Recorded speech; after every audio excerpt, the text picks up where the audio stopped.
Welcome to this episode of Junk Food on the Road. Today we're talking about the city of... Vienna? Yes, Vienna. I keep getting Vienna and Austria confused. Well, Vienna is in Austria. Yes, that's what I mean. So, yes, Vienna is in Austria, and Austria is in Europe, and Vienna is known as the Christmas capital of Europe for very good reason. Other than maybe the North Pole, it might be the Christmas capital of the world. I don't want to go that far, but just because somebody will scream and yell and protest, but it is definitely the Christmasiest city I have ever been in around Christmas time. Yeah, and it's Christmassy, like old-fashioned-y. Yeah. Like you're not seeing a whole bunch of like tacky decorations or Santa Clauses everywhere. You're seeing like serious old-fashioned Christmas markets and stuff like that. Although there are some spectacular decorations. They are, but they're not like gaudy decoration. I mean, they're actually super gaudy. They're huge and beautiful. Yeah, they're these giant lights. You go down all the streets and there's just giant lights with these giant decorations. Yeah. And every street is different. Yeah. In the old city, it's just incredible. It's been a few years since we've been there, though. We should mention that.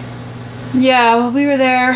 Oh my goodness, 2011, I want to say. Yeah. 13. But we decided to make this one special for December because it's Christmas. Yeah. So we went specifically to enjoy the Christmas festivities. And we were not disappointed. No, not at all. Since we know that this place is awesome as far as that goes, as far as the decorations and everything. So let's talk about the food. And most of the Christmas food, if we're going to talk about Vienna, is centered around the Christmas markets. Yes. You can get fresh Baumkuchen, if you know what that is. You want to explain what Baumkuchen is? It's really hard. Okay, it's like a tube of dough. A cake. It's like a tube of cake, and it's sort of layer upon layer of this cake. And often it's got different... It's done on a spit. It's like a shawarma spit. Yeah. Kind of, but it's thicker. Yeah. And so when you get the cake, it's like it looks like a big they slice it once they're done. So they make it so that it's probably about 2 or 3 feet long, and then they slice it so then it looks like a donut but with a much bigger hole, and you can see the layers of the cake because the way they make it is they drop batter on it as the spit turns around and comes in and out of the heat source.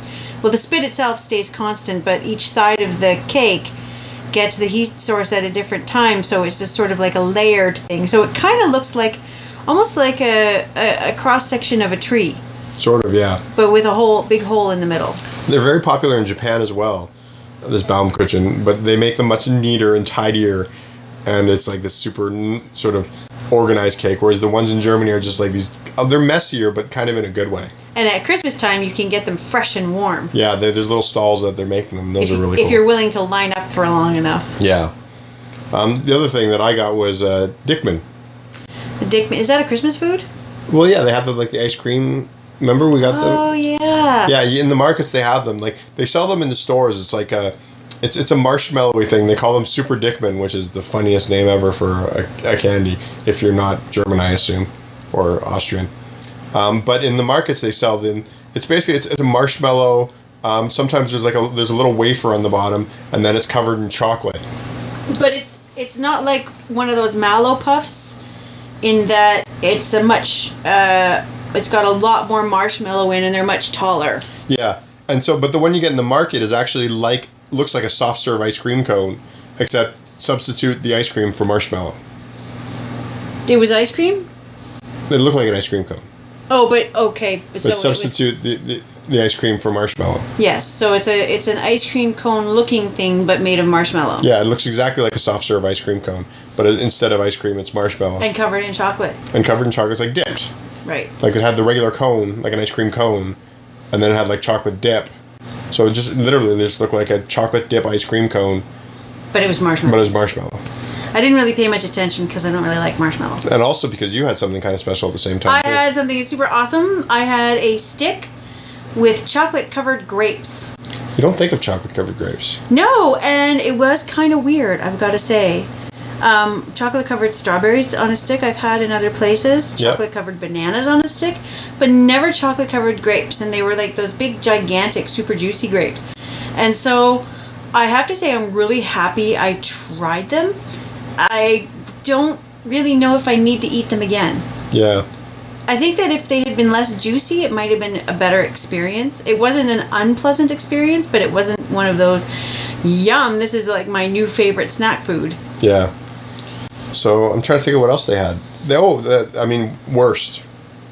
And we're not talking about the bad stuff. The bad stuff. We're talking about sausages. They had all kinds of like sausages and wieners and stuff like that. And so there's all these booths, and they'd always come with like mustard. And one of the best things that we found in Vienna. This is a general Vienna thing. It's in Germany quite a bit too, but Vienna we found this all over the place. Was the horseradish you'd get with it? That's right. Not pickled, not like a sauce, but fresh horseradish. Freshly ground horseradish from the horseradish root. Yes, amazing. Super yummy. Yeah, it's not as hot as you'd think. Like the sauces tend to be actually hotter. Yeah, I think they maybe do something to them. Yeah, but the grated horseradish was amazing, and so you get that with a bit of mustard with a sausage. It's fantastic. Okay, now I'm hungry.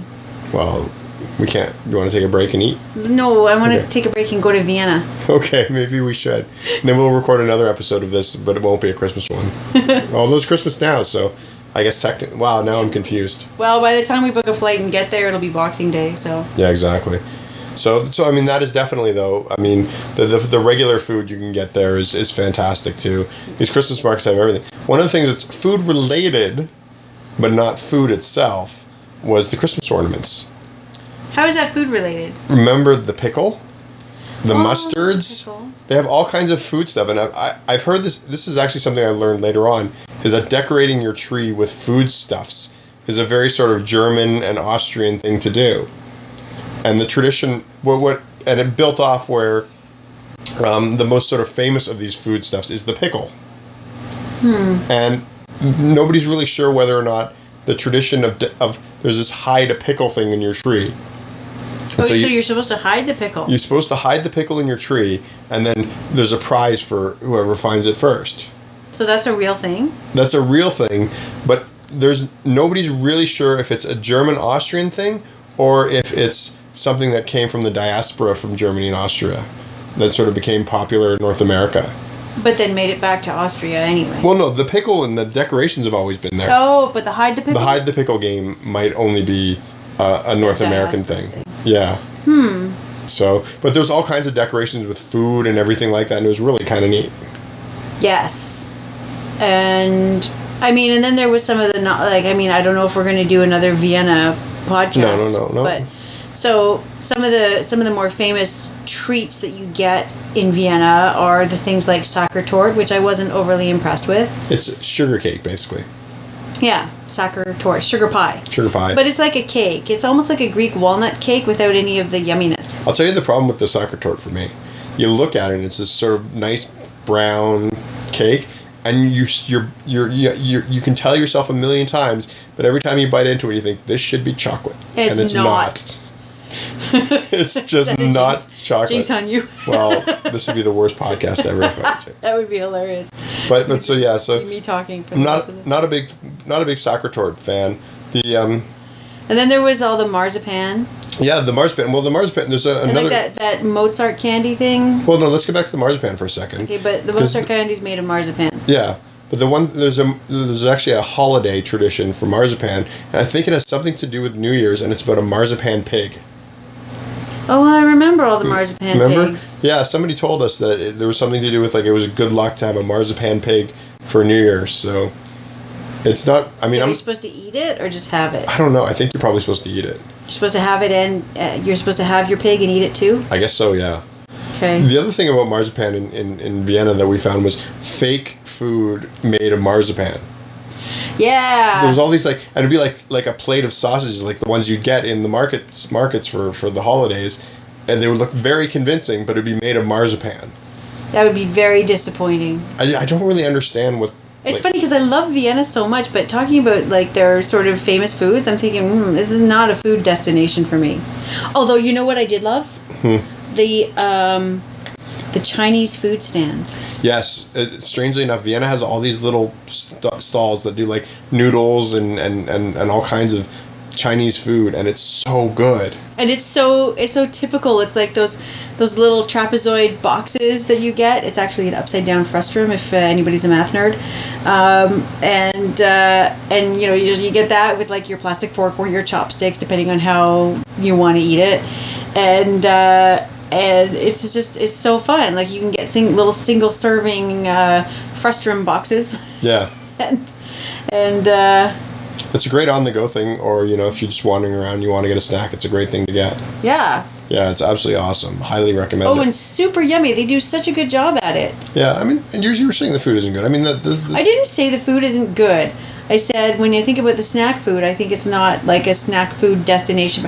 I said not a food destination for me. Their dinners, like the schnitzels and the fillets and the steaks and the sausages and all that stuff. It was amazing. I really, really liked the dinner food, but the snacks sort of the candy and stuff was either very typically European, or a lot of marzipan. So if you're not a big fan of marzipan, you're not really going to get into it. The one thing that I'll sort of say, sort of as the candy critic, a Manor bar. Don't like them. You don't like the wafer bars? Yeah, I don't know why. It just when I look at them, it makes me think of Austria, and it makes me think of marzipan, and I just don't like marzipan. But they're not marzipan. I know, but they make me think of marzipan. The weird thing is they come in this weird sort of pink marzipan-y looking package. I guess so. But they're not marzipan at all, and they're actually really good. They're one of the best wafer bars I've ever had in my life. The chocolate is really nice, and everything about it, it's just wonderful. And apparently I've heard it's Arnold Schwarzenegger's favorite candy. Really? Well, that's because he's Austrian. So if you ever run into Arnold Schwarzenegger and you want to impress him, hand him a Manor bar, and apparently he'll be your friend.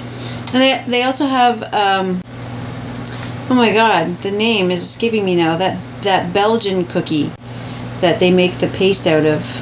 Speculoos, thank you. They have very good speculoos cookies there. That is, I might have to edit down that long thought process. I think so.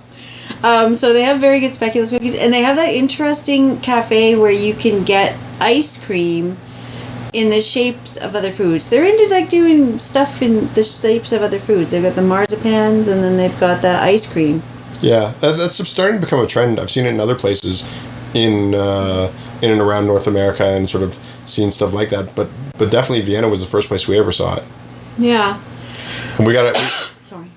And we got an ice cream thing that looked like a plate of spaghetti. Spaghetti. It was kind of weird, but it was kind of fun. And it's different flavored ice creams make up the different elements of the plate of spaghetti. Yeah, ours looked like spaghetti, but tasted like Nutella.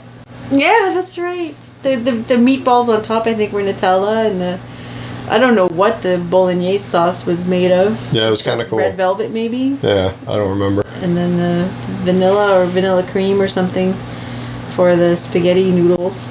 Yeah, it was good. They're very good at the sculpting.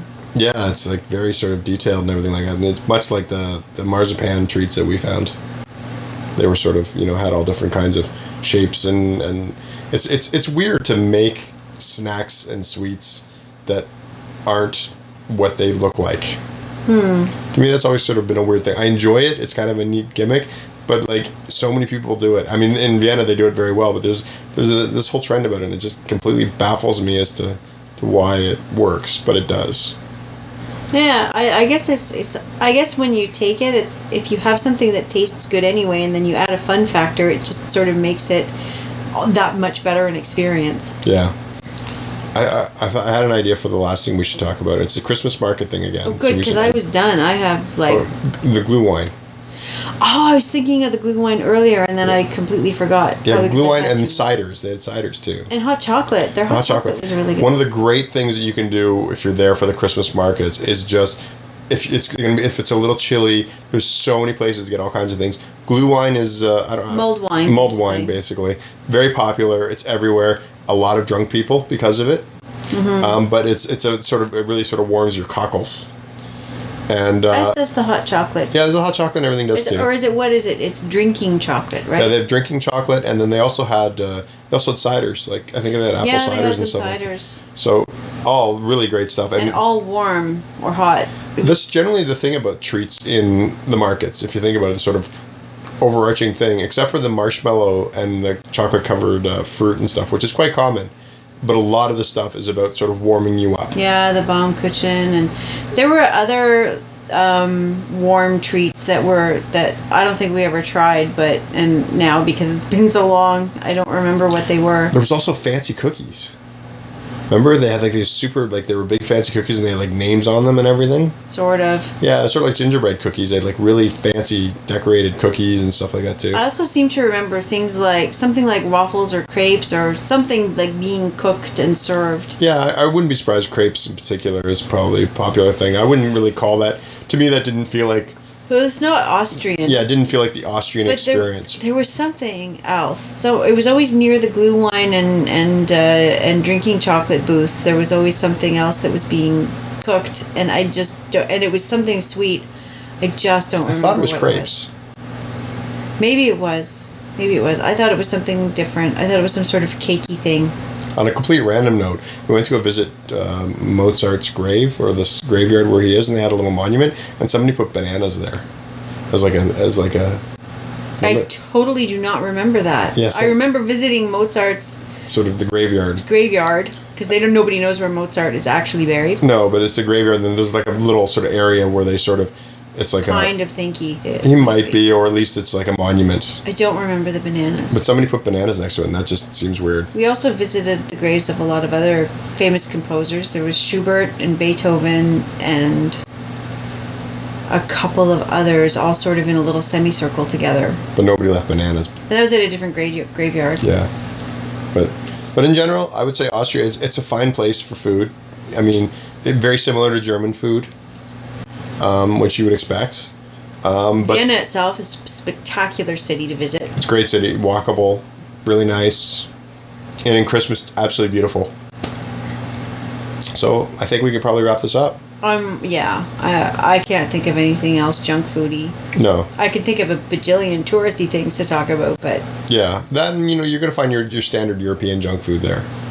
Like you're going to find your Kinder Eggs, you're going to find all this sort of stuff, your Ritter Sport bars, all that sort of stuff. Milkas, exactly, and Nutellas and all that kind of stuff you're going to find there for sure. So, I mean, if you're just going there from North America, you're going to be blown away by how much it is there. But as far as like specifically from Vienna or Austria, it's a little bit harder to sort of see the difference when...